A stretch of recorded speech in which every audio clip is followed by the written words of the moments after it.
Nous allons maintenant voir les outils qui vont nous permettre de faire de la retouche propre à cette image.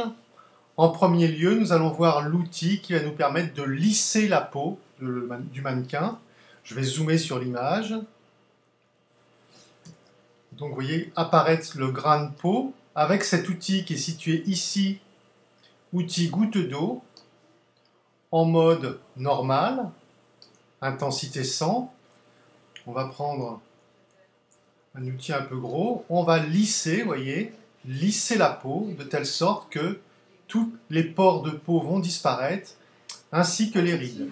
Donc on passe sur l'ensemble du visage, en évitant ici les cils, les sourcils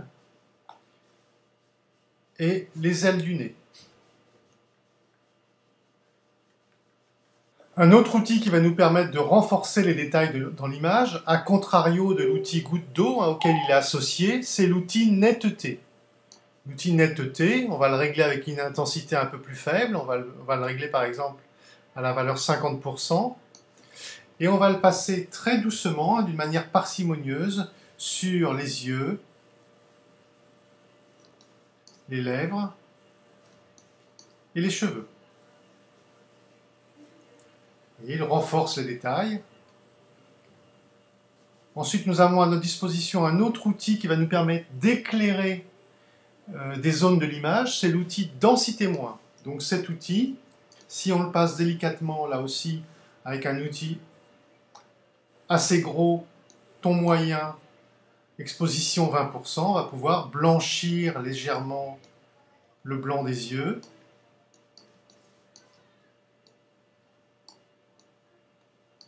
Et avec un outil beaucoup plus gros, comme celui-ci, si je le grossis avec la touche $,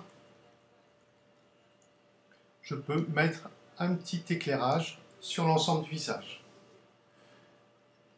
Un second outil dans la même gamme de l'outil densité, c'est l'outil densité plus, qui lui, au contraire, va renforcer les ombres. Donc, je le mets en ton moyen avec une exposition à 30%. Je grossis un petit peu.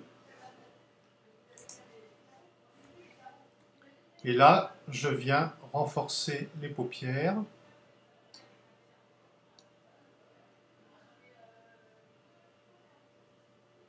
Et éventuellement, un petit peu, je renforce un petit peu aussi les lèvres.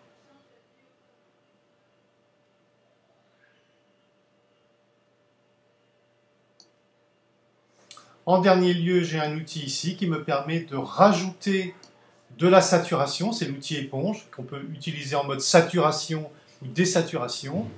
Ici, il va me permettre de mettre un peu de couleur ici sur les pommettes. Je voudrais changer la couleur des yeux. Je prends l'outil pinceau en mode couleur.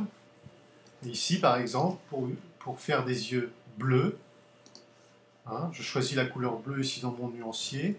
Et je viens en mode couleur ici, rajouter une teinte. Donc je suis en opacité 20%, qui me donne un petit peu de transparence et qui me permet ici de colorier les yeux sans altérer les densités.